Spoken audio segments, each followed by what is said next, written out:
everyone who's coming in late. Okay, if you look at module 3, you'll see that there are four core. I'm sorry, there are 6 core articles. Then there are writing samples. For example, there's an article on beatnik stereotypes and consumer culture. Then embedded below that, there are some selected short readings from William Burroughs, who is arguably probably the most authentic and most consistently relevant of the beat writers. He had the longest career and arguably the most impact on more than one generation of culture. Okay. Right, called me at 8:30 this morning. And then I'm sorry, I'm letting people in. Then if you look down at, there's one on gonzo journalism. There's an article about that. It's a little bit dry, but there are also 2 examples of Hunter Thompson's writing. Okay, those are not to be considered as separate readings.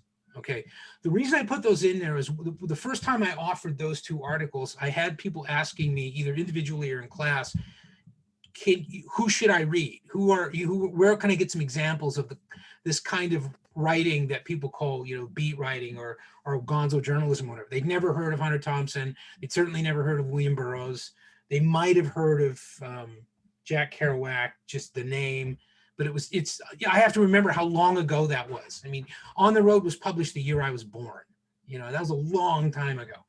So I thought, well, I think they're relevant. And I think it's going to make more sense if you have the opportunity to read some of their work. So that's why I put that in there. But those are not separate. If you are presenting on either the beatnik stereotypes article or the one on gonzo, you probably want to at least take a look at those writings so you have more of a rounded perspective on what you're talking about. Okay, for the rest of you, it's just there if you want to read it. They're relatively short pieces. I think it's useful. In the Hunter Thompson, the Strange Rumblings in Aztlan piece is longer, but the one on Nixon's only a couple pages. And there's a style there, but also there's a kind of power on the page that both Burroughs and Thompson had that I think is worth remembering. Also, they had really peculiarly American sounding voices on the page, whereas Ginsberg was influenced by Buddhism and a lot of other things, and he almost had more of a European approach at times. Kerouac was English is a second language, essentially French Canadian guy, and a bit of a fraud, and he sounds like that on the page. When you're 18, it's impressive. When you're 28, it's garbage. I mean, that was the way it hit me. But Burroughs was I had to take him seriously, even though I don't know how many of you have actually read William Burroughs. There are things you're going to read there that are going to horrify you. You're just like, I don't want to hear that. I don't want that picture in my head. Please don't say that anymore. But then you realize, oh, that's because he's honest. That's because he's telling his version of a truth on the page, which very few writers do now or ever. And he did. He was absolutely emphatic about it. So I'm going to ask again, because several of you have come in since I asked the question. Have any of you looked ahead at those readings and thought about whether or not you might want to present something for next week? I would like to present on the hegemony and okay. The 6 C's. Well, then I think what we'll do is, we'll do that first.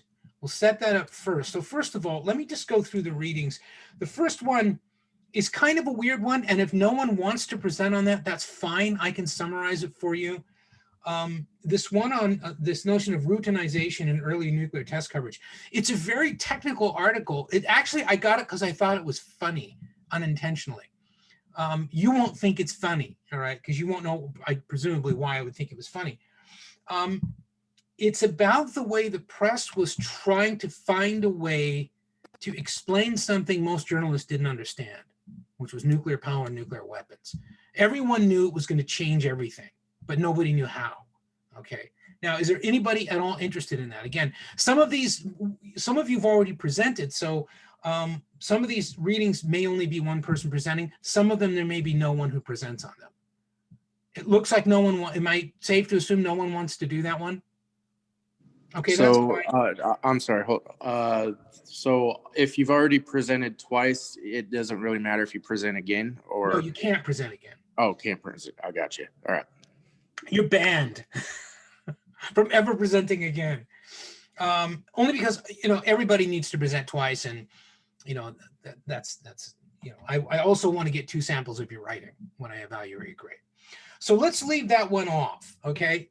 I may even take it off there and not assign it, but I'm going to just leave it there. Renee, do you have your hand up? I can't tell. I couldn't tell if you had glare or if you were like, yeah. No, that's just my ridiculously pale hand. I was wondering, so for the week after the one we're looking at right now, can we secure like a project for the last week, or are we waiting for like every The last week or the last module? or the last module? I'm so sorry. I'd rather not go there yet. Okay. We could fight over it when we get there. I have a reason for that, but Right. let's stick to the next module. What about the one on technology, turbulence, and futuristic cinema in the 1950s? I would like to do that one. Quinn Okay, looks like we Barabee. got 2 people. Make sure that you have not already presented twice, but I saw, so I'm gonna just call that futuristic cinema. Now, let's see, I think, Valerie, did I see you raise your hand? Yep. Yeah, me. You want to do that? Yes. please. Okay. Yeah, and Quinn Barabee.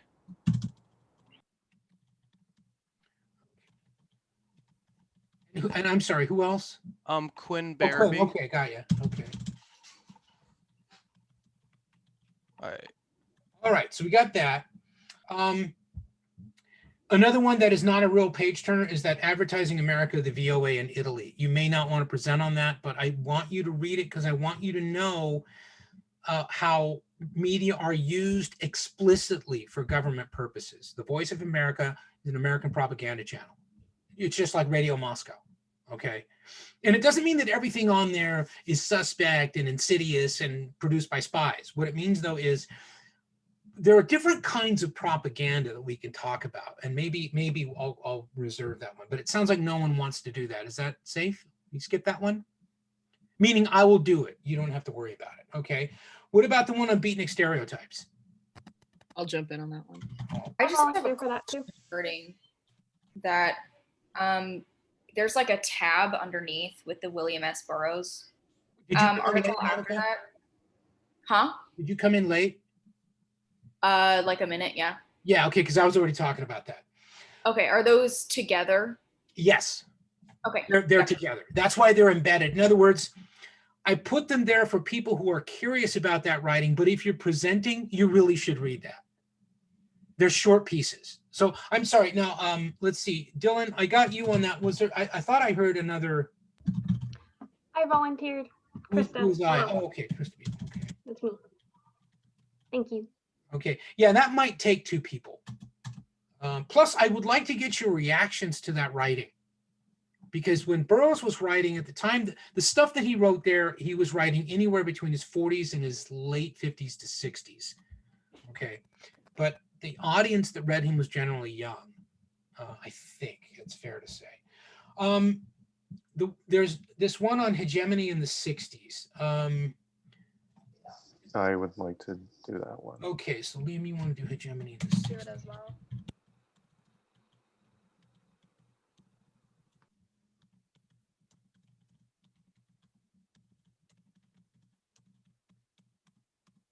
All right, and then the last one is gonzo journalism. No one's going to take that one on. It's easy. Oh, perfect. Yeah, Brad, I think you might enjoy that actually. Thompson was a bit of a political. He's sometimes thought of as a liberal. He wasn't. He was more libertarian. Very much a kind of mountain guy, gun guy. Football fan. Not in a shootout with his neighbor. Yeah. Absolutely. I mean, he lived his prose. I'll give him that. Okay, so let's see. Yeah, all right. So let me make one more note here. All right, so it looks like we're set for next module. All right. Now, the second thing I wanted to mention before we get into the last 3 presentations is almost none of you have yet even started your notes. And I'm going to remind you once more, that is a requirement. You have to do it. But I think a lot of you think it means you got to pour all kinds of text in there. What I'm trying to do is see how you handle the literature. I mean, generally speaking, a lot of these things, I can summarize them in a couple of sentences and I'm going to remember what's important. You don't need an exhaustive summary of everything in there. It's, if you want to do that, that's fine. But the main thing you're trying to look at is, all right, what is this article trying to teach me that's worth writing down and remembering? Okay. So it's not as onerous an assignment as I think some of you think it is. It's not intended to be difficult. It's intended to help you. Okay. But it is required. Okay. Because the other thing is I can use what you write anonymously, of course, as data for an analysis that I'm doing of the way students respond to written text, okay, and the way they handle it. And so it's useful for me, it's useful for you, and it's relatively easy to do, and it's required. Are there any questions about that? Everyone understands, yeah, if I want to pass this class, I have to do that. Does Bill ever give Fs? Almost never. But does he? Occasionally? Rarely? In the almost 26 years I've been here? Yeah. Fs go to people who don't try, generally speaking. Because I don't have patience for people who don't try. I wouldn't have lunch with people who don't try. Paraphrasing a Brit who once said that he would not have lunch with anyone who split infinitives. Americans split infinitives, unfortunately, but they're trying. Okay. All right. So we were leaving off, I believe, with the Murrow boys. Okay. And this is a discussion of how World War II was covered largely by radio. Okay. By network radio. Okay. And let's see, I'm just trying to see if everyone, okay, Jacob, you're here. Who else is doing that? I think it's Lillian. Lillian, are you doing that as well? Are you here? There you are. I thought you were here. Yeah. Who wants to go first?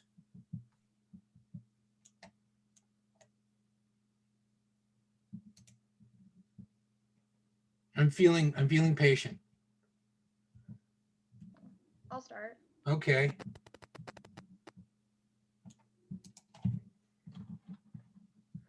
I'm on the edge of my seat. Okay.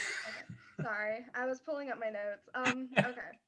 So the article, were the Murrow Boys warmongers? It kind of started off like listing how they used materials from the Roosevelt Library and the archive papers from NBC to analyze the radio propaganda in CBS News programs. And why is that? Just hold on. Let's take it in steps. Why is that important?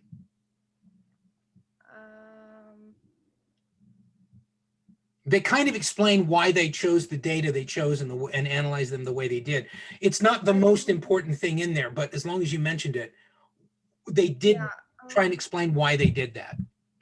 I know that they took from like right before, I think it was right before we entered the war, and then like right after, I think. But what did they do? What did they do that was different? They were trying to suggest that they were doing something different from most studies at that time. And since you mentioned it, I thought maybe you had thought about that. If you didn't, let's leap over it. It's a methodological question as much as anything else. Okay, yeah, no, I'm not entirely sure, to be honest. Okay, then let's leave that aside. Remember, what were they trying to teach us with this? They had an idea they were trying to test. They were actually, they're like acting like social scientists. They were testing a hypothesis. Yeah, I know they asked a lot of research questions around like, did they use propaganda and to what extent did they use it? When they asked, did they use propaganda? What did they mean? Well, they gave a lot of examples. They gave at least like 7 different types of propaganda techniques that they focused on. And they were kind of just like looking over like how often they used them. They used kind of like a grading scale for it, I guess you could call it. And then they took like the means and weighed out which ones they used the most. So there were these different categories, right? Yeah. Of what they were saying, what they would roughly define as propaganda. Yeah. So either different techniques or different methods. Yeah. So the 7 different techniques that they gave were name calling, glittering generalities, transfer, testimonial, plain folks, card stacking, and bandwagon. Okay, now the reason why I asked you to mention that, and I almost started to do this a while ago when we were talking about propaganda. Most people, when they hear the word propaganda, assume that it's all lies, that by definition, propaganda is something that's a lie. With these scholars, one of the things they're trying to tell you is you can be propagandizing and still telling the truth, but it's a selective truth. It's called white propaganda, right? Where everything you say is verifiable, you're not making stuff up, but you're selective in the things you say and the things you withhold. Then there's a kind of propaganda that's sometimes called gray propaganda. And that means that some of what you say might be true. Some of what you say might not be true. And some of it we don't know because we can't verify it. But you're clearly trying to influence people. Okay. And then there's what's called black propaganda, which is you're telling lies. You know. And so what they're trying to do is give you a bandwidth of different kinds of propaganda. What did they find when they looked at the broadcasts? Do you mean like the stats overall? Well, I'm not so much worried about a statistical analysis because that's a little complex for what we're doing here. But you know, what kind of I guess what kind of conclusions did they draw and why? So Or, you know, Jacob, do you want to step in there?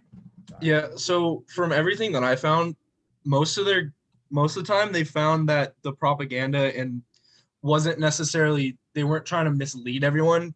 It just happened because of the sources they were using, and because they were using a lot of the common people, and they would tend to have more propagandized views because they were more willing to demonize the other side. As opposed what to common people were they talking to? This would be like the eyewitness reports where they would ask just people on the streets who were being affected by. So they were like, asking civilians? Yes, when they would be asking like civilians, they would tend to want to demonize the other side more. Okay. Well, was there any discussion of why the Murrow boys would do that? I mean, if you're talking about war, wouldn't you want to talk to commanders or maybe people, you know, kind of rank and file soldiers? Why would you talk to people on the street? It's because Murrow's whole premise was he wanted to emphasize the common man and the life and work and the sacrifice that they were going through. Okay, that's important. Because the thing about Murrow in particular, and he trained a lot of the people he worked with, either by osmosis, they watched him and began to mimic him. They began to smoke the same brand of cigarettes. Because he was incredibly influential and kind of charismatic among other radio journalists. But his whole idea with war was that you don't glorify it, you humanize it. Yeah. Okay, that doesn't come out really clearly in the article. I understand that there's a lot of vernacular in there. There's a lot of social science jargon and stuff, but cutting through that, the message that should come out is, you know, Edward R. Murrow was trying to humanize the war, to say these are human beings involved in this, and it's not all human beings who either are conscripted or volunteer, put on a uniform, are trained, and go out and fight the enemy, engage the enemy.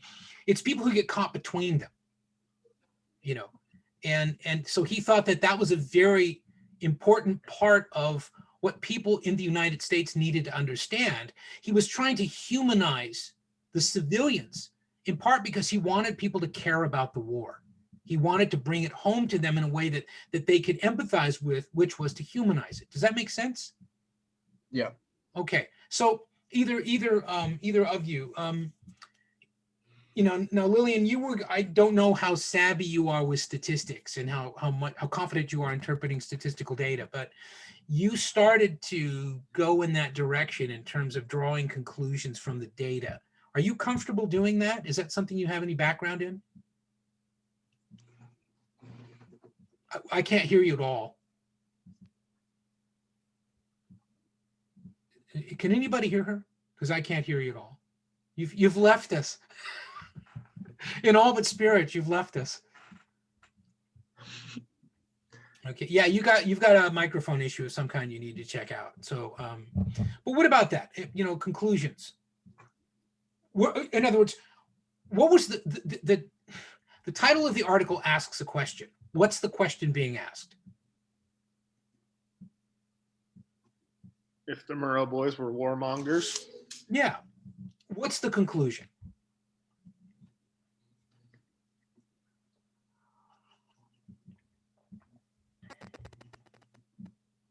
From those of you presenting, what's the conclusion? Were they warmongers, according to this study? From my kind of reading of it, I didn't get that they were 100% trying to be warmongers. They were trying to just show light to the war and get people interested in the war. I don't know if that was necessarily them trying to call for war. Well, what is a warmonger? What does that mean? Someone who actively advocates for going to war and being in war. And often it's, you know, think about some of the stuff we did on propaganda. It would be someone who finds virtue in war and finds war as a purifying human ritual. Yeah. Where there is fundamental social value. People are, you know, forged in this crucible of war, and they come out of that stronger. You know, Nietzsche said something about war being like the winter of culture. That is, where culture freezes and kind of dies back, and then you come out of that strong. And he said, stronger for both good and evil. So he's clearly not a warmonger, despite what people think. So from that point of view, of someone who's like, yeah, war, you know, and there were people there whose coverage sounded very much like tub thumping warmongering, you know. I think they would conclude that neither Murrow or the people working with him were there to celebrate the virtues of combat. Yeah. You know, they didn't do a lot themselves to demonize the enemy, to dehumanize the enemy, often to the frustration of conservative Americans who felt that they were a little too even-handed at times, you know, which in a way is nonsense, because it's not like, you know, like Edward R. Murrow was saying, well, we got to see this from the Nazis' point of view, you know. I mean, that's not what he was doing. Okay. All right. Anything else on this where something that jumped out at you or that you thought about? Anything of relevance there? I mean, one thing that I saw that kind of caught me off guard was Murrow, he indicated that he knew his reporting was helping push the US towards war. So, I mean, that's the only thing that kind of made me think maybe they were trying to push for the war. But overall, in all the statistical data, nothing really showed that they were trying to push for it too much. Well, yeah, see, this is an interesting point. That's kind of what I was waiting to see if anyone would pick up on. The real issue there was, you know, you had people, Americans, reporting on the war before America entered the war. Okay. And the big question at that time, believe me, that the Axis was as interested in this as the Allies, is what is the United States coming into the war? Yeah. And before December 7th and Pearl Harbor, there was a lot of concern, particularly in Britain. They're not going to do this. They're not going to fight. You know, they're not going to come into the war. Brett, I got to say, that's like one of the 5 cutest kids I've ever seen. Well, thank you. You know, he won't understand that we're talking about war, and he won't care if he does. He's clearly a warmonger. You know, I mean, just look at those close-set eyes, right? Anyway, so there wasn't. People have interpreted Edward R. Murrow as being someone who felt not to aggrandize war, but that the United States had a place among the Allies, and that sooner or later America was going to have to enter the war. Yeah. Okay. Some people felt that the way he framed his broadcasts and the way he found the human side of things and all that was sort of a kind of pro-British propaganda. Remember that at this time, before American entry into the war, there were Brits in the United States working on behalf of the British government to try to encourage America to enter the war. Okay. They were functionally spies. And guess where a lot of them were situated? Hollywood. They were making movies. And they were making movies often to try to get people to empathize and connect with the Brits, but also they were making movies increasingly about the war and the heroic efforts of the Brits in particular, and the evil Nazis and stuff like that. Okay, but they were being guided in a sense by the British government. They weren't just doing it as interested individuals. They were deliberately propagandizing the American people, American audiences, to push for American entry into the war. Okay, so there was a lot of that going on, and so a lot of people thought, yeah, Edward R. Murrow is doing the same kind of thing. What you're getting here in this article is not really. Humanizing the war might compel people to pay more attention to it. It might compel them to think we have to help. There are allies. We have strong cultural ties, strong historic ties. But to say that he was a warmonger, is probably not accurate. Okay? Anything else?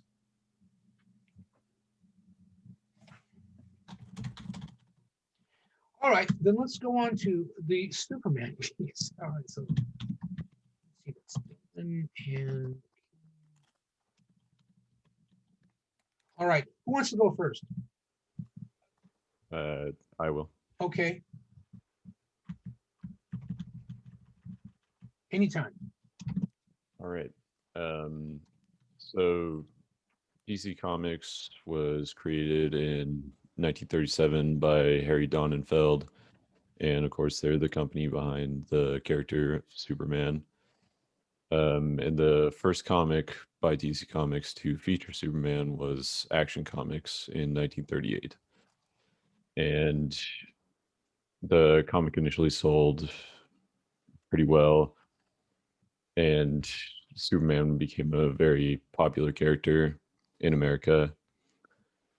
And because of that, DC changed the title from Action Comics to Superman, which... Okay, now, again, step at a time. Why is any of this important? I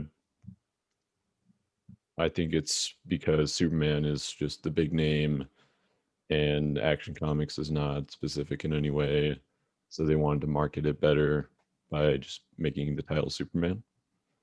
But what does that have to do with the larger theme of the article, I guess is what I'm asking. I'm not doing this very well, but in other words, why do we need to know that?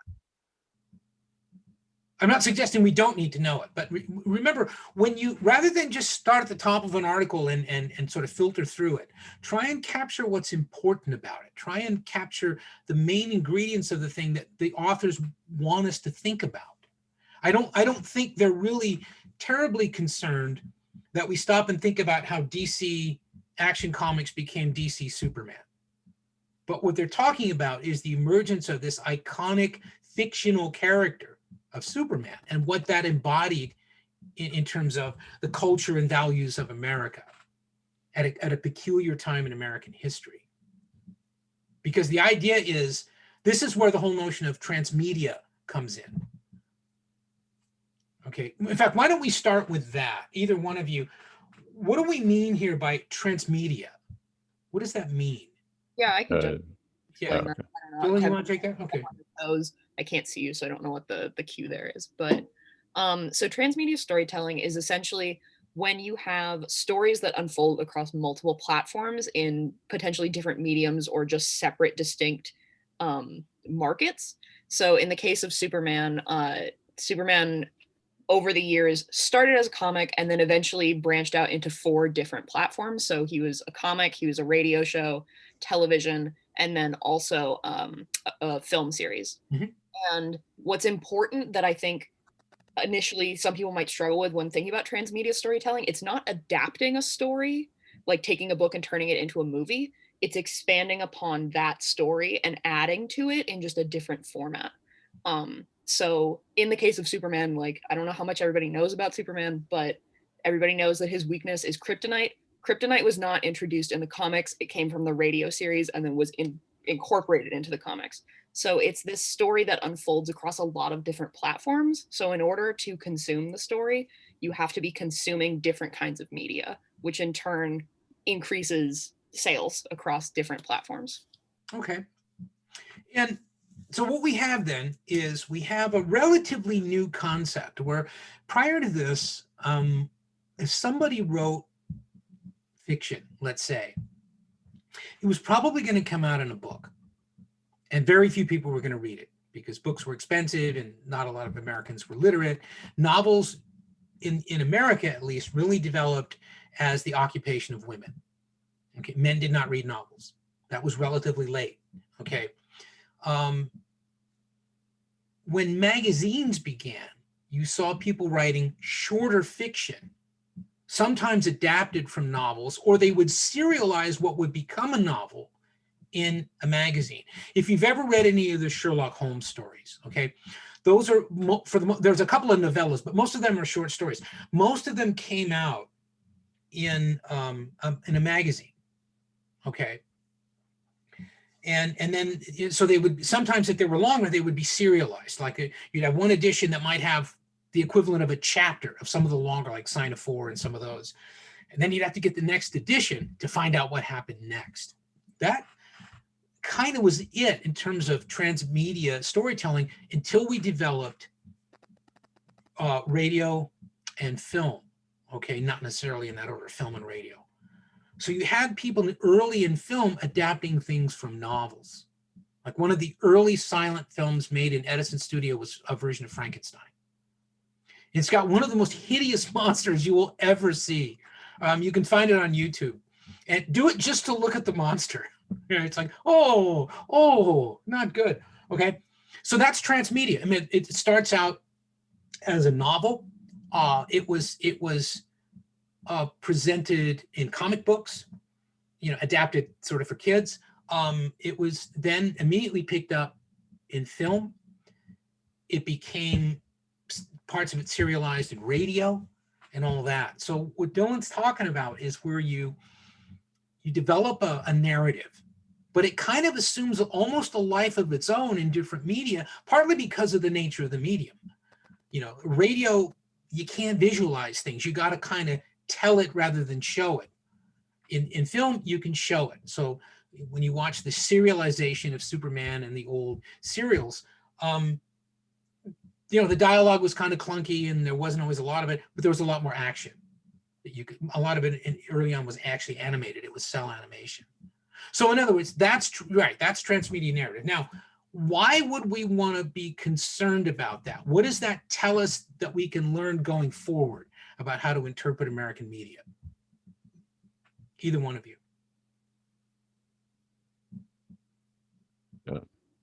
In other words, why is it important? Why do we need to know that? Kevin, you can go if you want. I don't want to monopolize our minutes. I'm not entirely sure.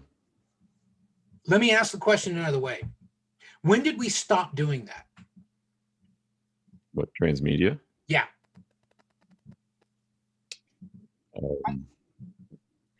I think in some ways we still do have. Well, not in some ways. We absolutely do. We absolutely do. I think it looks different. You don't have radio plays anymore the same way that you did back in the day, but you on the BBC. That's true. I forgot. I mean, they got to do something. Yeah. The weather sucks. But what I'm trying to say is, how we keep talking about new media? I mean, this is something we've never done before. Well, yeah, we've been doing this for a long time. But Monica, do you have your hand up? Yeah, just some clarification. If an alternate form of media with the same characters is made by a company that isn't affiliated with the character, like if someone makes a meme out of something, is that considered transmedia as well, or would it be different because it's independently created? Well, it depends on whether or not you consider a meme to be narrative, to have narrative content. It depends on how you would interpret narrative content. Does it really tell a story, or is it just a snapshot of something? I mean, you could argue, yes, it's a good way to get sued too, by the way.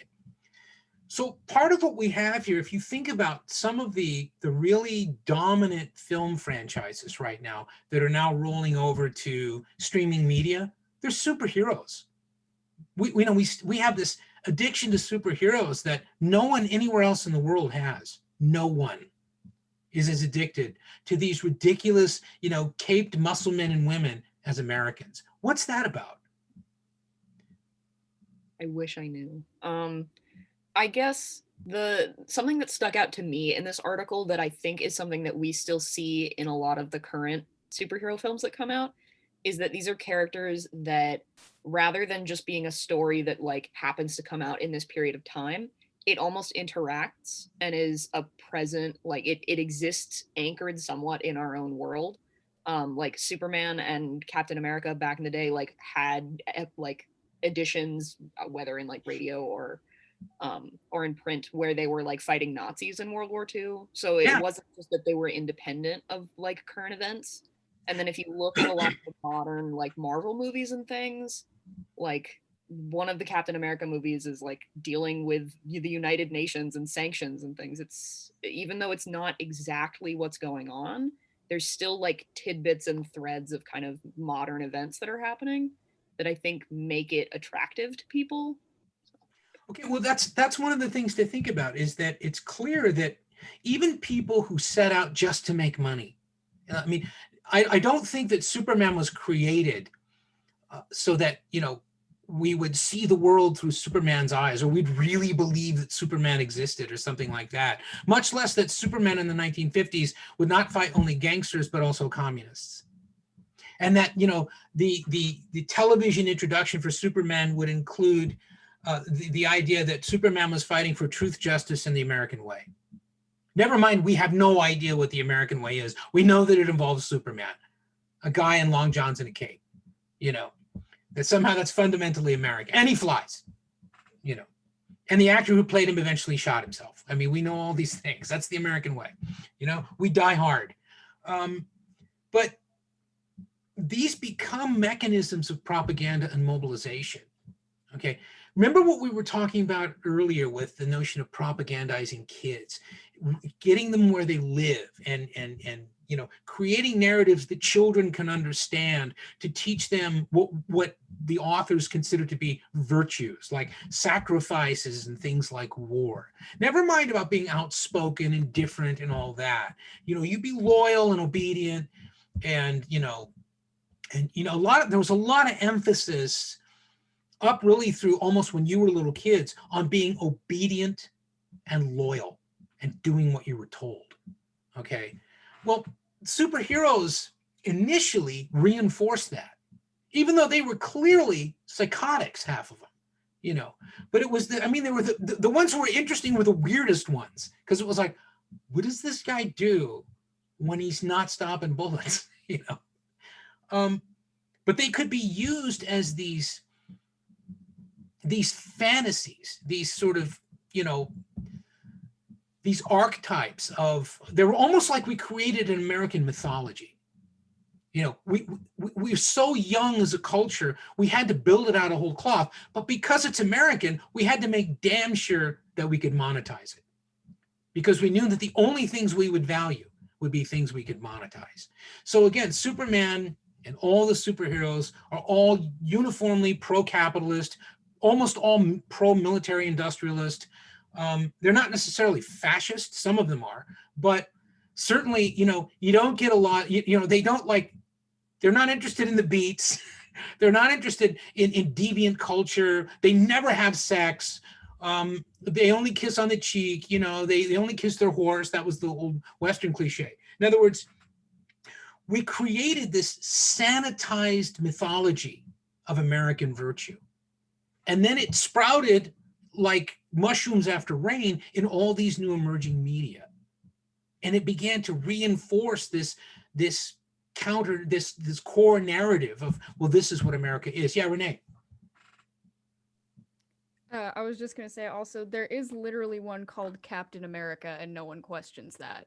Yeah. And his whole thing is like punching Germans in the face. Because why not? That's what you do, right?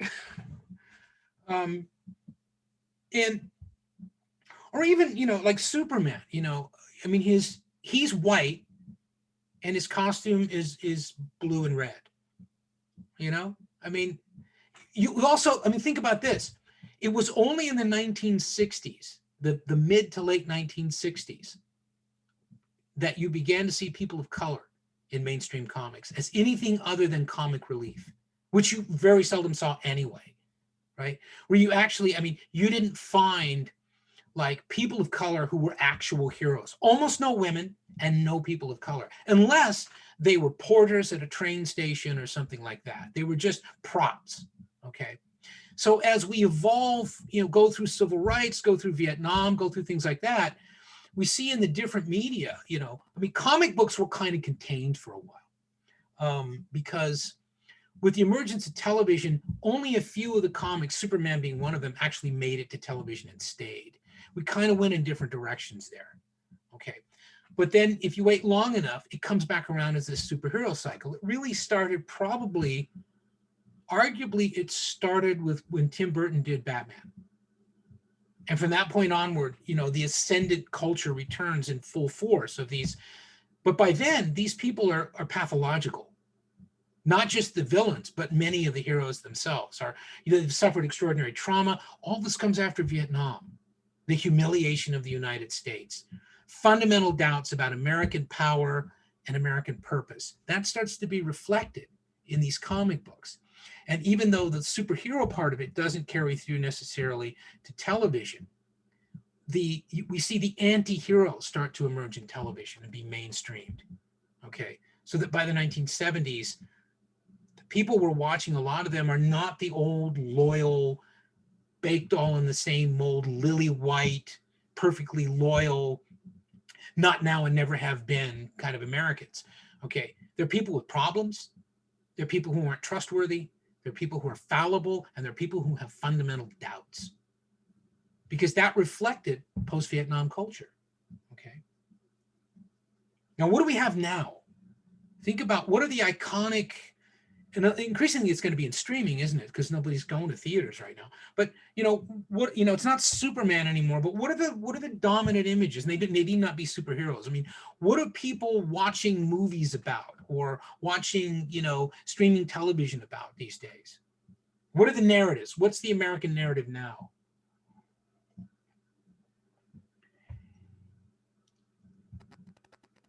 I can't believe that none of you sit in front of screens and watch things. So, I mean, for example, what does Game of Thrones have to do with the American experience? Nothing. Nothing at all. It's what it is. It's the War of the Roses on acid, is what it is. But there's nothing American in that. Nothing American in that. Notwithstanding a couple of the actors with outrageously fake accents. Okay. But it's not America.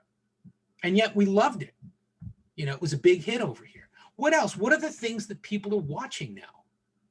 Because people watch what they think is important.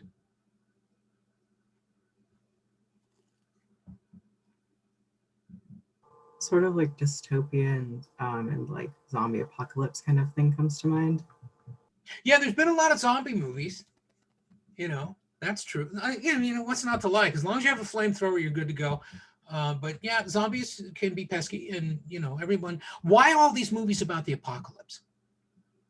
Because there've been a lot of them, and a lot of novels about it, and a lot of graphic novels. Because we can't say comic book anymore because that's dorky. But what's this thing with zombies and apocalypse and post-apocalypse and Mad Max and all that? What's all that about? The polarization. I mean, everybody feels like if it doesn't go exactly their way, according to their plan, everything is doomed and everything is going to burn to the ground. I don't know that I would call that polarization necessarily, because for one thing, it's not peculiar to it's not unique to the United States, but it's a dread of the future, I think. Renee, yeah, go ahead. I would say what you were about to say, the fear of the future, but also I've noticed that in people, and especially people my age, liking apocalypse films, or my friends and I in high school used to love watching The Walking Dead, and saying like there's some kind of hope in thinking that you could survive something like that, in believing that oh, like what would you do in this situation was most of what people were talking about when it came to that. So I think it's a fear of that happening, but also truly and firmly believing that you personally as a person could survive that if it happened to you. Sure. You know how we know? Because of the emergence of tabletop role-playing games. Because a lot of the same people who are deeply, embedded in a lot of that kind of dystopian fantasy are gamers.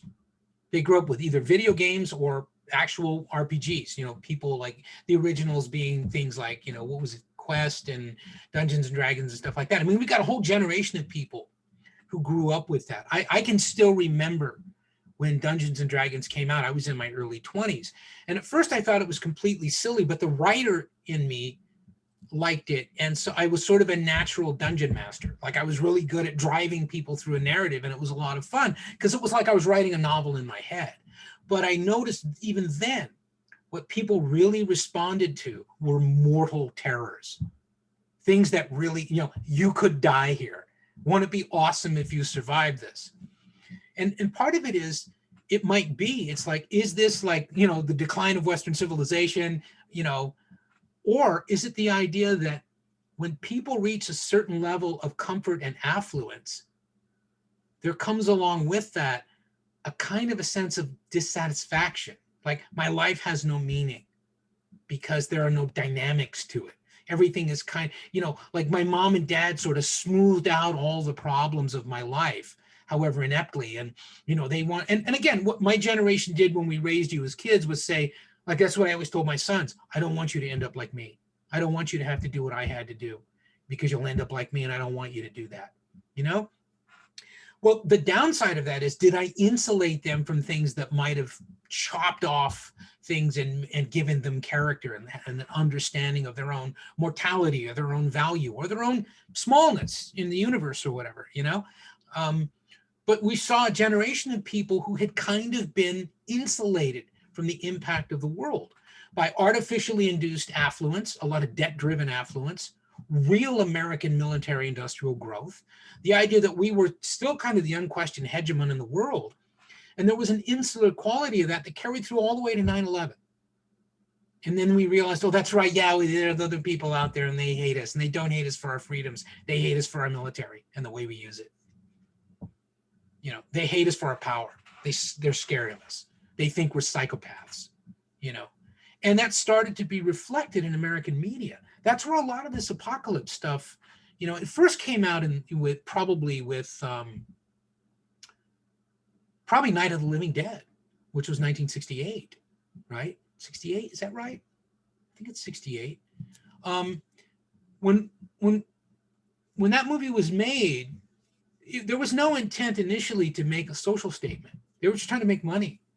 They wanted to make a drive-in movie.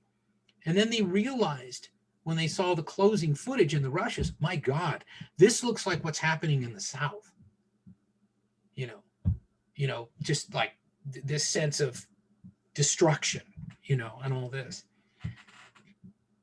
But what else? I mean, what are we afraid of? I was just going to add, I took a class a few years ago from Dr. Colley in Native American Studies on Indigenous film. Yeah. And one of the conversations that we had there that I then had in another class later was about the way that different cultures portray the dead, like the living dead, whether that's ghosts or spirits or zombies.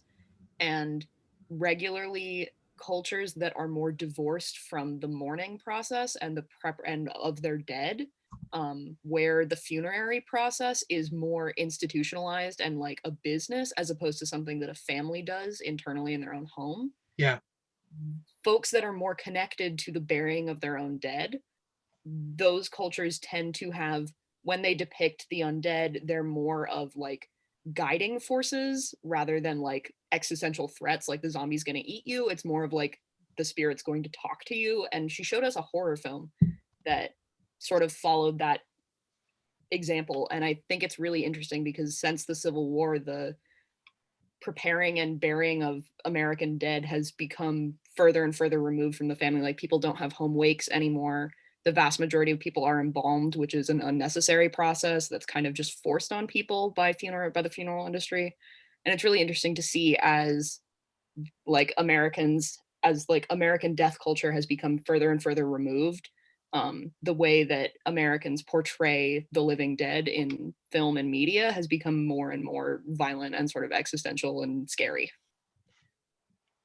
Well, as a hypothesis, that's interesting, but I think if you look at the cultures of the West and you look at like the mythology surrounding the undead, all right, that's been with us a lot longer than, you know, the commodification. Oh no, yeah, of it Europe, absolutely has. right? I mean, look at the much of what's in particularly in the New Testament and things like that. I mean, the whole idea of, you know, I mean, there's a dread of, even though that's where you're supposed to get salvation and everything, it's like, no, that's where the great sorting is going to occur. And, you know, some of you ain't going to make the cut, you know. But yeah, there is that. I mean, most of you have been, as much as anything else, you've been insulated from death.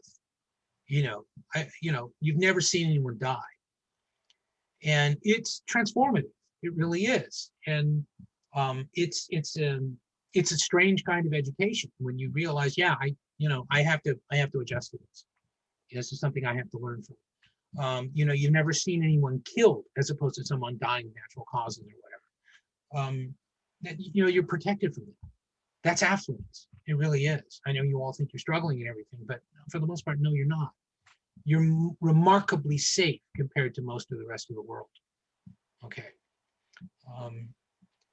But because of that, there's all these gaps to fill in. And for a while, like in the late 70s, early 80s, it was slasher movies. You know, slasher movies are really related to post-adolescent sexuality. They really are. Have you ever noticed that as soon as people have sex, you know they're going to die? And by the way, that predates AIDS. There's a hypothesis that came out. Well, this is people ruminating about AIDS. That's before AIDS. It's about sex, and it always was. You know, it's just that, yeah, when sex meant death because of AIDS, that just enhanced it. But you know, we have a very in Western cultures, and especially in Western consumer cultures like ours, we have a very uncomfortable relationship with the real impact moments of life, not just death, but everything. You know, physical pain we don't deal with. Yeah, Julie. Along that same line, am I wrong in saying it's a kind of catharsis? Because what you were saying about how your parents sort of smoothed the way for you in a theoretical sense. Well, mine didn't. Yours did. Right. Our parents did. But that there's kind of no dynamic to life most of the time, that's a way that we can experience that safely without it affecting us. Well, except that you can't, because watching a movie is not real, and it is different. I mean, if you try telling someone who's been in combat that you understand that because you saw a war movie, and see what their reaction is. If they're nice, they're just not going to say anything. Yeah, you don't. So. You know what I'm saying, though, right, Brett? I mean, you know. No, I totally understand what you're saying. You don't, like, there's just no, because I mean, the prototypical American, I fell to all of the propagandizing towards children and Captain America. And, you know, I did it, and I went and joined the army, and I was full of patriotism and ready to, I mean, not to be too self-aggrandizing, but, you know, these are things that I hold dear. You know, I was ready to sign that blank check to America with up and to, including my life. And it's different. It's just so much different than any movie or anything. There's no book or movie or anything that can prepare you for like what it's like. And it's this bizarre juggling mundane daily life with that.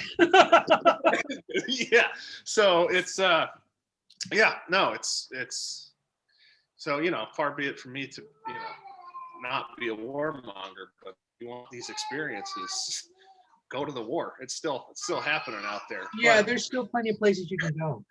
Yeah, and that's, I mean, if you want to fill in some of those gaps, that'll some of these, yeah, just some of the stuff you're talking about, you know, the being sheltered. If you really want to venture outside of that, it's hard to not be a warmonger after having been there. Like, 'cause it's bad. Don't get me wrong. It's like the worst of all of humanity concentrated into one area, but also you walk away from it with a perspective that's impossible to gain any other way.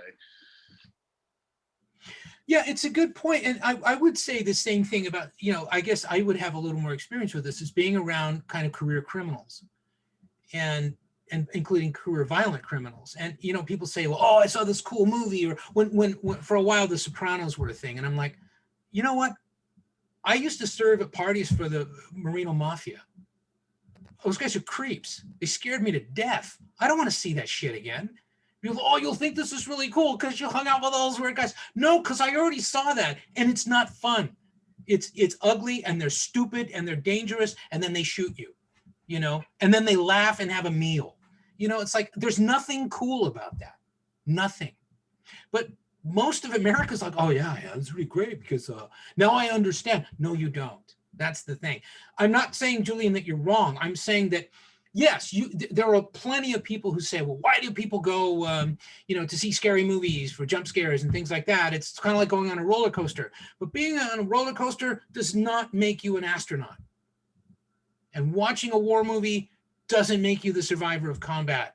And watching zombies doesn't mean you could really cut it there and you wouldn't just stand there, shit yourself, and fall down. But that's what we don't make that last leap of faith, because again, to get back to our original thesis, and before we get on to the last piece, but because I think this is interesting, right?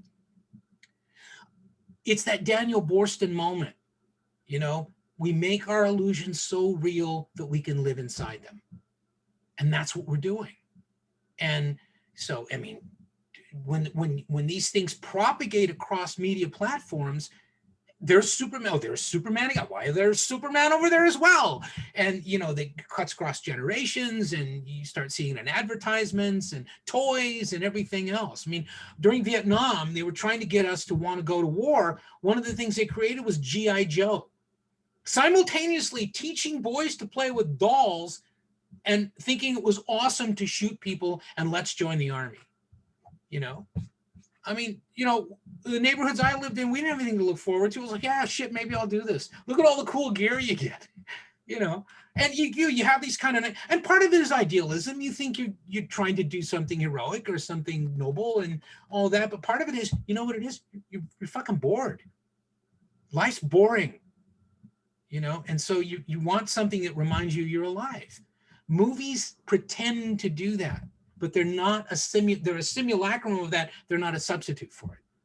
They don't really fill that gap. What's that? I think that's what I was trying to say, is sort of like mortal boredom to substitute. Yeah, and I think that's a great, so I was actually trying to kind of buttress the point. It's a great observation. A lot of us now, that's all we get. There's no real there for most of us most of the time. We spend, Americans on average, particularly Americans, I think is Americans under the age of 40, spend an average of something like 10 minutes outdoors a day. That's think about that. That's weird. Except it's not, it's daily life, Think about how much, on the one hand, America has this dominant strain of very puritanical, at least quasi-religious notions of what's right and wrong and, all this kind of stuff. So we've got this very strong sort of religious superstructure around America. We are the largest consumers of drugs and porn in the entire world. Now that's America. Think about the paradox of that. It's like we hold ourselves up as these paragons of virtue and morality, and we do, by the way. And yet, people are appalled at how decadent we are. They really, it's like, why are you people like that? Because we're bored. Why? Because we're safe. Safety's boring. It really is. Safety's boring. When you're young, safety's boring. When you're my age, safety's okay. But that's part of the struggle. Media come along and it's like, the opium of the masses now isn't religion. We're off of opium. We're on uppers. We want adrenaline. We don't want to know what it's going to feel like when you're dead. We want to know what it feels like to be alive. And so, we don't want slow moving, talky movies about emotionality. We want action. And we want things going on, and we want experiences, and we want noise, and we want cool music, and we want decorative human beings. And we want it right now, and we want lots of it. And you know what? We get it whenever we want it. We just mainline it whenever we want it. Because of the proliferation of platforms and the continuity across platforms of this American narrative. It's a fascinating phenomenon. It really is, because the narrative continues to kind of fracture. Now we have to allow for the emergence of powerful women. Now we have to allow for the emergence of empowered people of color. Now, and on and on and on. But pretty soon it starts to pull back into the same American narrative. I find it fascinating. And I'm hoping that when you go to media now, entertainment media, that you look at them at one remove and actually see what am I being told here? What am I supposed to learn here? I think it's fascinating. Anything else on this? It's an interesting article, more for its implications than the actual read itself, which is a bit dull. I'll grant you that. Anything else? All right, we got one more. This is a little bit esoteric, but I thought it was a really nice way to bring it in for a landing, because it kind of goes through the looking glass on what we think of as the propagation of socialism and things like that. Okay, so I think this is Sarah. You're going to have to fly solo on this. Yeah, that's okay. Yeah. All right, we ready? Yeah, fire away. All righty. Now that my brain's spinning from that presentation. Sorry. All right, so this, the title of the article, Exporting Yiddish Socialism, and talks about New York's role in the Russian Jewish workers' movement. So it's really about how Jewish socialists in the US, mainly New York's Lower East Side, assisted Jewish socialists and shipped thousands of Yiddish newspapers, journals, and pamphlets to the Russian Empire. And this was at what period of time? This was the late 1800s, early 1900s. So obviously pre-revolution. Yes. So it uncovers the flow of Yiddish social publications from New York to Russia in the 1890s. And it brings to light an important moment in the development of transnational ties between America and Russian Jews. So just a few quick definitions. I don't know how many of you know what Yiddish is. It's a language used by Jewish people in Central and Eastern Europe before the Holocaust. Was originally a German dialect with words from Hebrew and several modern languages. Today is spoken mainly in the US, Israel, and Russia. The Jewish workers' movement was a socialist movement of the late 19th and early 20th centuries. It was a response to the rapid rise of industrial capitalism that threw tens of thousands of Jews out of their roles as artisans and small shopkeepers into low-wage and tenuous factory work. And then socialism, of course, social and economic doctrine that calls for the public rather than private ownership or control of property and natural resources. So just a few quick definitions there that I thought made it a little bit easier. Oh, that's good. That's good. Yeah, that's helpful.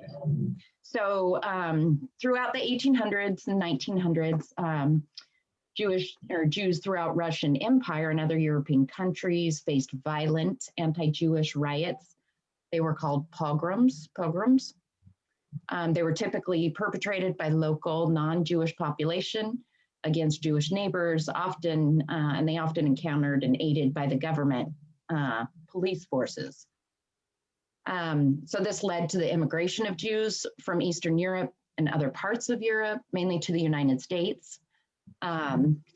So what I found out is that German-speaking Jews had previously arrived in the US in the mid-19th century. From Eastern Europe, they arrived in the US beginning in the 1880s, settled in the big cities. They tended to be workers, merchants, and shopkeepers, kind of doing what they knew what to do. They were free of anti-Semitic laws and violence that plagued them in Eastern Europe. And then children were entitled to free public education, which I'm sure was huge. And once they became citizens, they could vote and participate in the political process, which was very important. So at the same time, alongside the Jewish labor movement, arose the Yiddish socialist anarchist press in the US, which was mainly the German settlers or Jewish people that had settled prior. So they used the media or the press to spread revolutionary ideas and secular knowledge among relatively small but growing number of Russian Jews drawn into the Jewish workers' movement. So let's see. Certain forms of Yiddish literature, such as protest poetry, and the Jewish labor movement itself arose in the US well before the emergence in Russia. So that's how they were kind of able to communicate with them. So in about 1892, there's an example. It's in Yiddish, Die Zukunft, which means the future. And it was a literary journal that began publication to propagate socialism among Yiddish-speaking Jews. So why did the Jews in the US, fill it, or why did they get brought into it?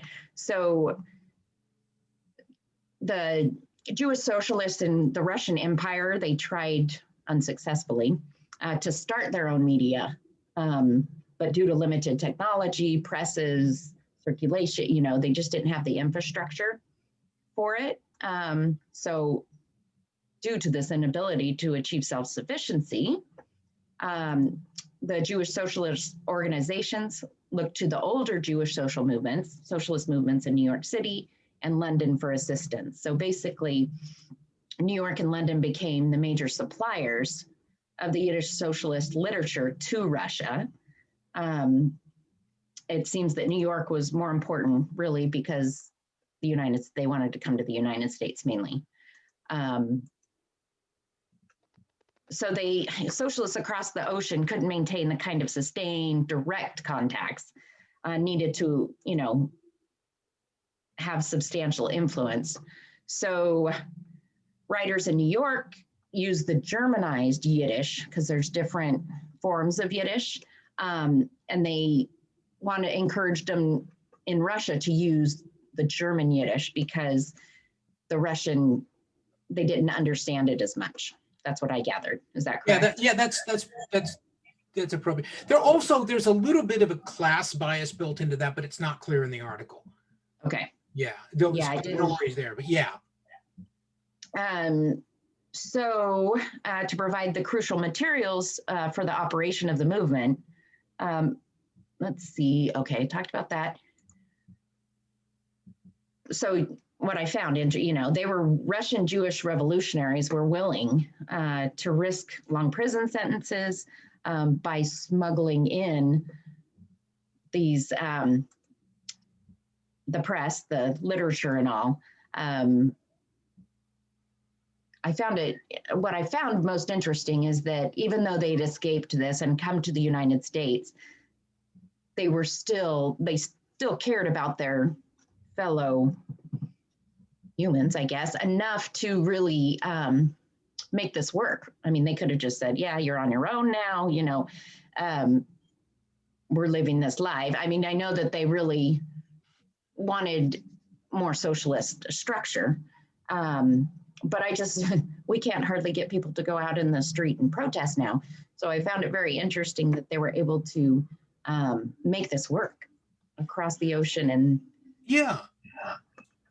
One of the things that's interesting about this that certainly has puzzled students when I've offered this article in other classes is if these people, these would be Jews coming out of, particularly out of Eastern Europe, finding their way to the United States, being relatively successful.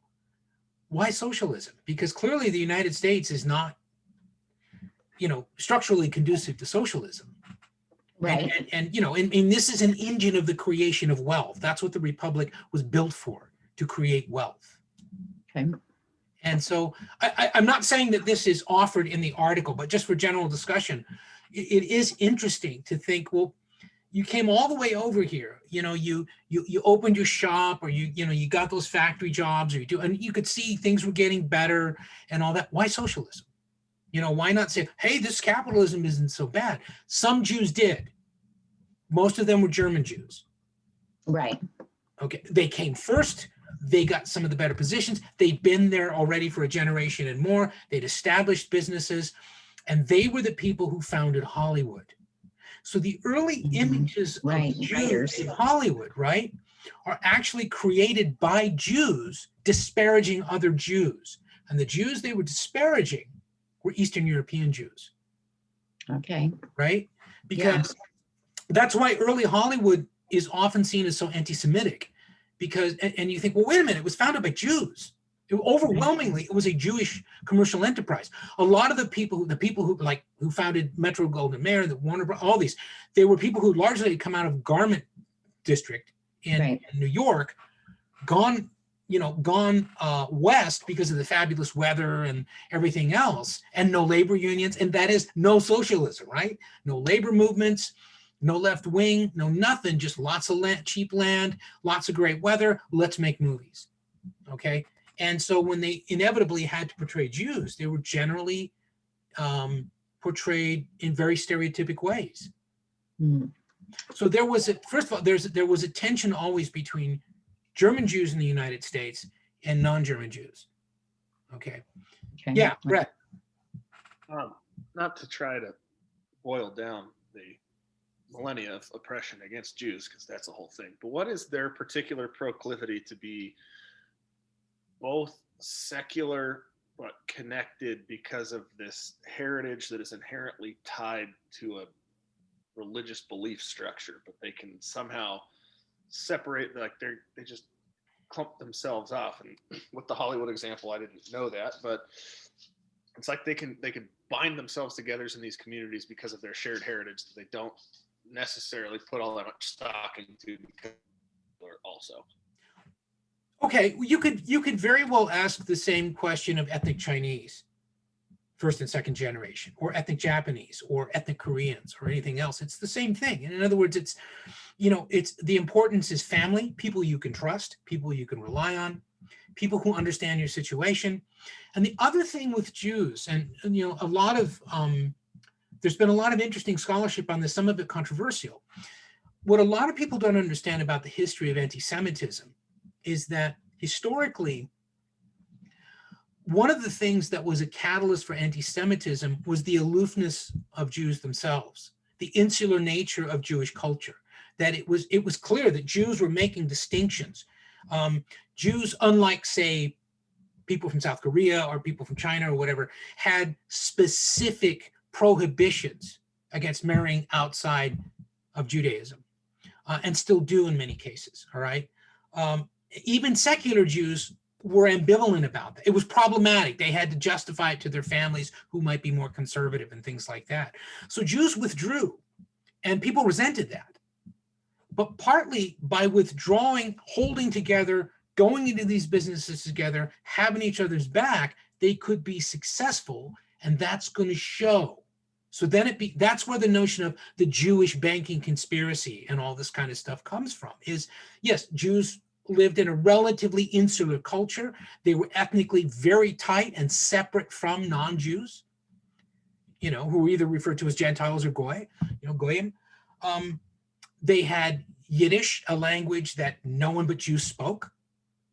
They had the Hebrew faith and the Hebrew lineage going back to the Torah, which is the root source of the Bible, right?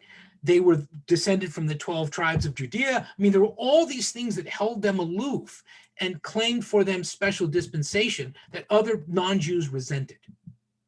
Okay. Now, what I'm not saying, that please don't misunderstand me, I'm not saying, well, the Jews brought it on themselves. Please don't tell people that Hughes is teaching that the Jews brought it on themselves. But I'm saying, when you withdraw, when you are aloof, when you turn inward and close off the rest of a culture, people often will react with hostility to that because it frightens them and they don't understand it. Does that, Brett, does that help explain that at all? Yeah, it absolutely does. It's a fascinating history, and it's really not very well understood, I think, particularly by non-Jews. It's not. I thought that was there was a lot to cover there. That was a pretty damn solid distillation of a complex article, though. The things that are striking that I'd like you to keep in mind, and you did emphasize them, Sarah, but just to repeat, because repetition teaches, and we're Americans. Unlike what most people believe about America, we were exporting socialism. We were exporting it to what became the Russian Revolution in the Soviet Union. Okay, Jews were, not the government. Okay, so we had a strange situation, part of which might yield a virtue of American openness, right? Until the Red Scare, which was, well, you guys have those views, and socialism was more prominent than people believe in the late 19th century. In urban America in the 19th century, late 19th century, there were a lot of socialists, okay? And it was exactly, Sarah, what you suggested. It was this response to the utter displacement and the sort of transformative power of capitalism. Right. It created all this wealth, but all this change, and it mechanized everything, and everything was different, and people felt like the ground was shifting beneath them. And socialism purported to respond to that by saying the way to cope with this is for the people to take back ownership of this. Because remember, in the late 19th century, that was the Gilded Age. That was the grossest excesses of capitalism. Okay, we haven't seen that kind of inequality until recently. This is like the Gilded Age in terms of inequality. The striking thing is that we've been so late in sort of revisiting alternative forms of economic, endeavor and things like that. But it was a response to the excesses and instability of capitalism. Dynamic things. Remember when we talked about how, safety is boring? Well, capitalism ain't safe. Capitalism is high risk. It's a high risk proposition, and most people lose relative to the people who win, because it's about investing and taking a chance, in its pure form. Most of us don't want to do that. We just, we just don't want to. It's like, I just want to, I just don't want to be a burden on anybody, or I just want to have a comfortable place to live, or I want to make sure I got a job tomorrow, right? That's most of us. Yeah, it's, right? Well, we're too busy struggling to.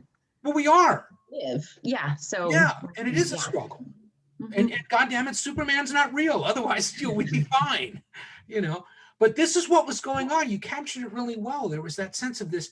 It was an exciting time. It was a dynamic time. And there were these galvanic shocks running through American society and American culture because of this explosion of industrial capitalism, right?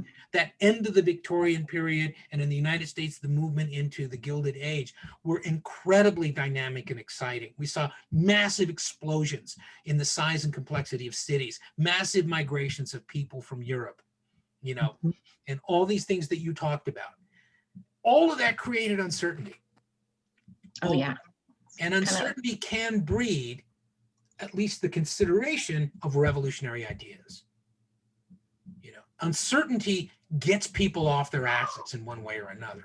Now, either we do, as Julian suggested, and we look for catharsis in fiction of some kind, in narrative fiction of some kind, some image or illusion or something that's relatively safe and yet gives us that sense of, aha, I survived it. Or we get busy. And there are people right now thinking it's time to get busy. I mean, I've had former students. We're kind of in that right now, it seems like. We absolutely are. Yes.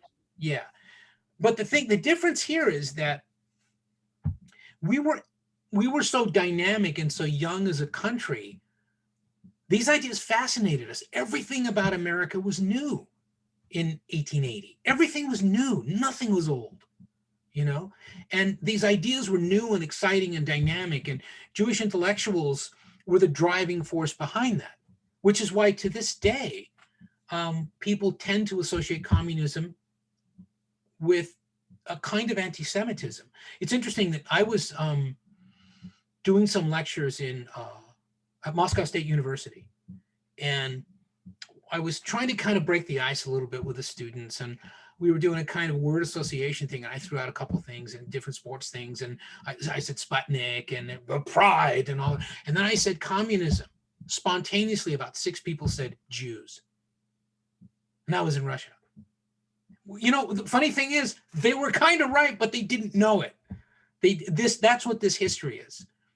And no, I'm not saying blame communism on the Jews. That's not what I'm saying.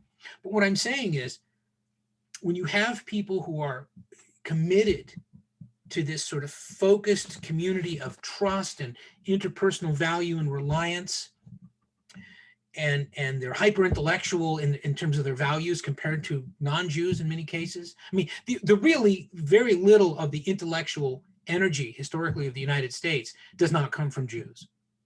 It's just really hard to think of an intellectual culture in the United States that's deep, profound, and transformative that isn't being galvanized by Jewish intellectuals. You know, I mean, it's like that's the adrenaline of the American mind, in a sense.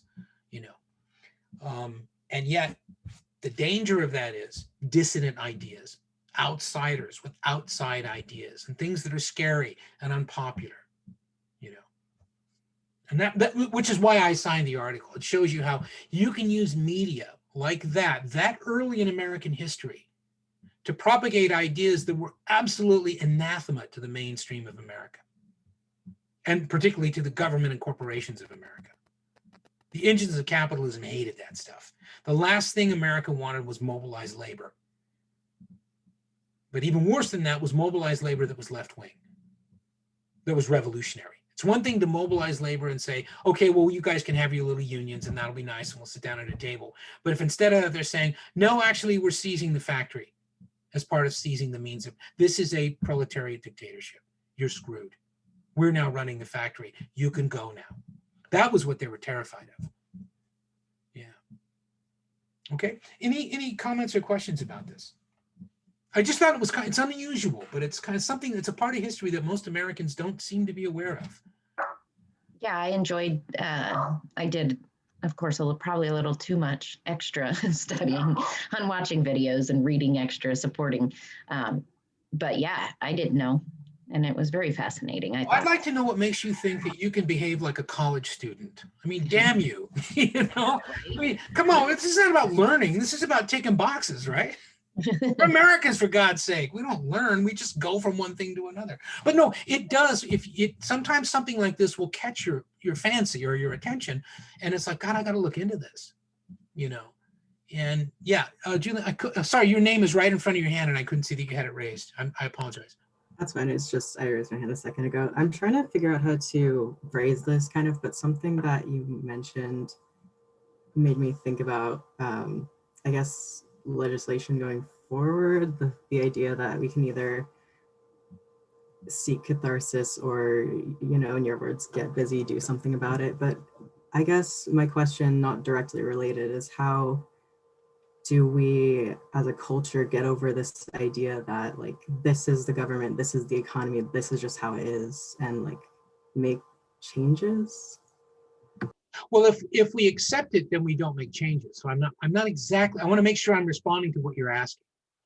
I'm kind of talking about the idea that like the US as a country, in a general sense, is kind of like, we're a really young country, but like we did it, we figured it out, we got it, and this is what it is. But a lot of people now are like, that's not really what we want it to be. And I guess I'm wondering how it's possible to change the idea that we have now is what it is. Well, first of all, I think I understand better what you're trying to say. First of all, there are many people all over the world who say, no, you got nothing. You don't get this at all. You know, it doesn't have to be all about, you know, the richest 1.01%, you know, ruling the world. That's not the way human beings are supposed to live. I mean, there are plenty of people all over the world who look at us and think, what a catastrophe. Not a great success, a catastrophe. However, a lot of those people still want to live here because the idea is, yeah, I mean, what a terrible way, what a terrible culture, what a bankrupt people. You know, I could go over there and make lots of money. And not only that, I can open the front of my head and stupid ideas can come out and nobody's going to do anything except maybe punch me in my teeth. You know, I mean, there's that. So it depends on what we think we've got figured out. The economic system of the United States doesn't exist absent the barrel of a gun, either at home or abroad. Okay, that's the, 1 second, Brett. That's the first thing, is that if you talk about American success and you leave out the projection of American military force and coercive force, you don't tell the story.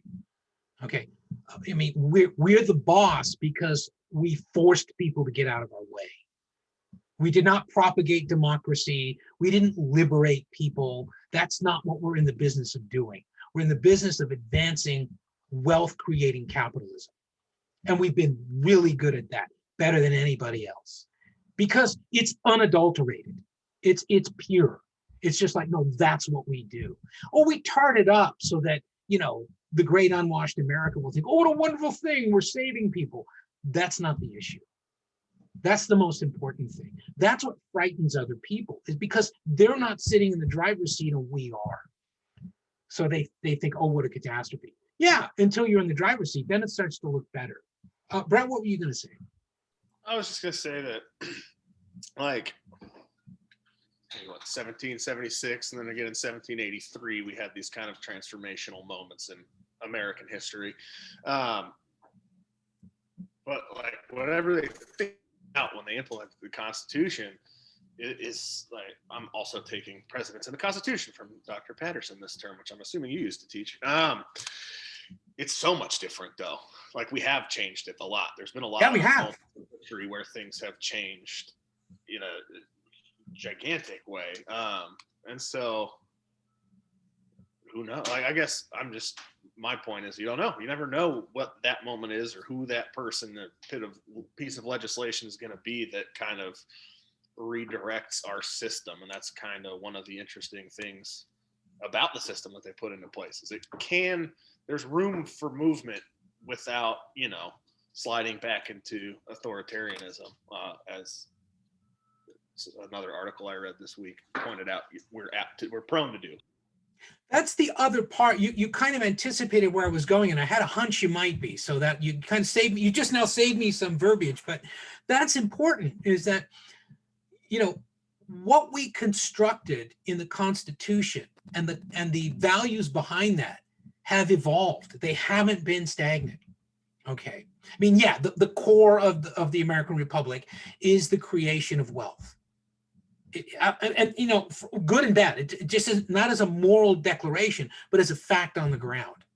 You know, the idea being, by the way, if we did not do that, we would be pulled apart by the other European powers. That's a fact on the ground as well. Right? That's that Hamiltonian notion of, I mean, forget the musical. What Alexander Hamilton was about was active, aggressive commerce, and the United States emerging as a world power. Because if we didn't, we had so much that everyone wanted, it would be taken away from us by main force. So that's what I mean when I say you've got to include slavery. Would have been impossible without slavery, and you've got to include violence. Okay, you know, America, in terms of its transformations, all right, find a major transformation that wasn't violent, whether it was the organization of labor, the prosecution of the Red Scare, the coincidence of the Depression and the Second World War, the McCarthy period, into the Civil Rights era, and on and on and on. I mean, when there's been major change, it's been because of violence. It's been because people got dead and people got broken. You know, so that, you know, not many people are down for doing that. Yeah, go ahead. I guess that's also part of what I'm trying to ask, like, is, you know, legislation the way to do it? Because like you said, try to find one that wasn't violent, try to find a major transformation that didn't include that. But there's also the idea that, like you said, not many people are really interested in that anymore. And I'm not trying to say that we should have a No, I know you're not. No, that's fair. But what I was going to say is legislation is the way to legitimize it. Until it becomes woven into the legal fabric, you know, part of the rule of law, where we now, okay, now it's an institution. I may disagree with it. It's the rule of law. And we agreed a long time ago, the social contract binds me to that rule of law. And if I don't like it, I can leave. you know, or I can try to change it, right? It's the process of change leading to that legislation. That's the hard part. That's the heavy lifting that most of us don't want to do. It's like, you know, we like the idea that, you know, we have all this wealth and power and everything, but most Americans don't want to strap on a gun and go fight. Okay. Forget about democracy, and no one's threatening us in any realistic sense. No one is an existential threat to the United States more than the United States is itself. Okay. I don't mean that there aren't adversaries out there who would like to see bad things happen to us, but China can't invade us and prevail. They can't. They aren't powerful enough. Russia can't do it. I mean, they'd fall down on their way, you know? No one can do that. We are the one country that, however much it might hurt us, we'd crawl out of the ashes like a cockroach and we'd still be going. We're just too powerful. But that comes at a price, okay? And we've been insulated from paying that price, among other things, when we eliminated the draft. And the shift from boots on the ground to drones and things like that, everything, it's just like what we're doing with our media. You know, war becomes like a video game, you know, increasingly, right? In other words, I got to use a robot to take that. Well, yeah, part of you says, yeah, let's do that. I don't want to put Americans' lives at risk. Yeah, but what about the imprecision of a robot and that it might put their lives at risk? And in fact, those aren't, you know, combatants. They're people hiding from us because they're afraid of us. You know, there's all of that. Those are the prices you pay. That's a transformation that the United States has gone through, where we became a dominant power, and then we became the dominant power. Now a lot of people think, oh, we're sort of retreating or receding from that in some way. I don't think that's clear yet, but you know, when you look at things like the storming of the Capitol, I mean, it's pathetic in a way that the shock to the system that instigated that was a fundamental lie. Right? There was no truth in it. But what a lot of people, I think, are missing is there's truth to the conditions of people that would lead them to believe that lie. There's a desperation there that just isn't making it to the evening news, including Fox, by the way. It isn't. It's not about conspiracy theories, and it's not about secret rooms and black ops and helicopters and stuff like that. It's about people whose lives are broken because, you know, corporations don't care about them. The government cares relatively little about them because the government responds to the people who care, and the people who care don't care about small town America. They don't. They don't care about the Midwest. They don't care about the South. They don't care about rural America. They don't care. You know why? There ain't any money to make there. There's no goddamn money to make. Okay. And so what happens? Those people rightly feel abandoned. Now that can compel people then to choose media that are calibrated to reach them at that place of abandonment and start to fill in the sense of loss in their lives, unfortunately, sometimes with all kinds of bullshit, with conspiracy theories, right? And that's what's happened. That's a way of thinking about what's happened, okay? I'm not trying to justify anything, but my job isn't to justify anything. I don't have any morality, okay? My job is to try to explain it, to make sense of it. Because human beings don't do anything that doesn't make some kind of sense sooner or later, okay? So that's the challenge, Julian. I know I'm going on about it a bit, but it's a fascinating question. And it's sort of like, yeah, that's the question the rest of my life is going to try to answer. Yes, is what has to happen for people to catch that spark, catch fire, and compel change? And it's not going to happen without violence. It's not. It's not. Right? And as complacent as we are, and as insulated as we want to be in some, you know, politically correct bathrobe where no one can use bad words with us because it traumatizes us, try the trauma that you get when you get out in the street and start getting your head cracked open. Because that's real. That's absolutely real. And people, again, see how it gets back to this media thing that we live in this insular bubble of illusion. Illusion negates action. The illusion does it for you. It's what you were pointing out earlier. It gives us that cathartic sense that before we could only get out by actually going and doing something, you know. And it's like now we don't have to do that. We can watch people do it on TV, you know, or whatever it is. I don't mean to be downbeat. I'm just saying that's one way of looking at it. Social movements are hard to organize. They're even harder to maintain, and they almost never achieve their objectives. It doesn't mean they don't have impact. It just means sometimes their initial inspiring objectives get left by the roadside. So there's that as well. It is a fight. It's a struggle. There aren't too many people who want that struggle because we're conditioned not to struggling. We're conditioning to being accepted unconditionally because our lives all have value. We're all little candles for peace and Jesus and everything else, except that we're not. That's the problem. It's an illusion. You know, as individuals, none of us is worth very much. You know, I mean, that's the brutality of it. Okay. I don't mean, again, I'm not diminishing your lives as individuals. What I'm doing is if you take that 40,000 foot view, right? We're just ants. And ants only get things done, you know, when they cooperate, when they move, and we're not moving. And when people move, they get demonized in the media. You know, that's what happened with Occupy. That's what happened. That's what's been happening with right-wing activism and everything else. Now, you know, again, what undermines the legitimacy of that can be, yeah, but your ideas are bullshit. But it doesn't negate the justice of moving. You know, it's better if you're informed before you do it. That might be as big a problem. Media don't inform us very well. You don't learn much from entertainment. So there's that as well. That sounds real negative. I feel like I'm leaving you on a down note. I'm actually trying to make that sort of like, yeah, it's worth doing. Understand going in though, this is a struggle. I don't know how many of you have ever really been engaged in a social movement over a period of time. It wears you down. You know, why do you think I'm so goddamn tired? You know, I mean, I just want to I don't want to fight anymore. You know, I don't. But there was a time when I was down. It was like, no, this is a struggle. I'm down.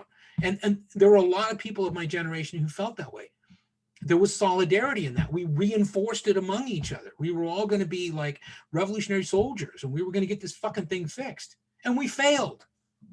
It didn't mean we didn't have impact, but we failed. Some things transformed. It's what Brett was talking about. There's been transformation, but the ultimate end game is never really realized. You get a little older and you start realizing that's kind of the point. There is no ultimate end game. You know, it's a constant reforging of the alloy. That's hard. And it's drudgery. And people get hurt, you know? You see what I'm saying? In other words, gee, that's not, I don't want to sign up for that, man. There aren't many people who want to do that. And I'm really not trying to be negative. I'm just trying to be honest, you know, really. I mean, that's what well, I know, you know, I probably talked too much today, and for that I apologize, but I think this was an interesting class. I like the thinking that I heard, and I want you to take another look at this literature, do your notes, but think through these things. And, you know, we're deep enough into the class now, we're kind of halfway through this thing. By now you should be able to connect with this and think, you know what, there's a meta narrative to all of this stuff. It's not individual articles or just the things Bill says. There's a world in which all this stuff operates, and I want to understand what the hell that is, you know? Because we live through media. Why not figure out what we're actually experiencing? All right. So anyway, yeah, good presentations, generally speaking. Good, strong finish. Very depressing old man telling you it's hopeless, which is not what I'm saying at all. It's not hopeless. It's hard work, and that's different. Okay. Anything else? Okay, so be prepared next Thursday. I'll give a brief overview of kind of, I do kind of thematically of the module, and then we'll do a couple of presentations. We got plenty of time. You know, I built the schedule with some slack in it, so we're doing fine as far as that's concerned. Anything else? Any other concerns? Anything? You got a deadline coming up, right? Sunday, right? That's what Sunday, Yeah. 11 o'clock Sunday. Be there. You know. Now the notes are due at the same time. Well, Right. they are technically, but I'm going to leave them open for another day or so, like I did last time, because Okay. yeah, I want to give everybody the opportunity to do it. Okay. All right then. Have a good weekend. and I'll see you next week. Thank you. Thank you.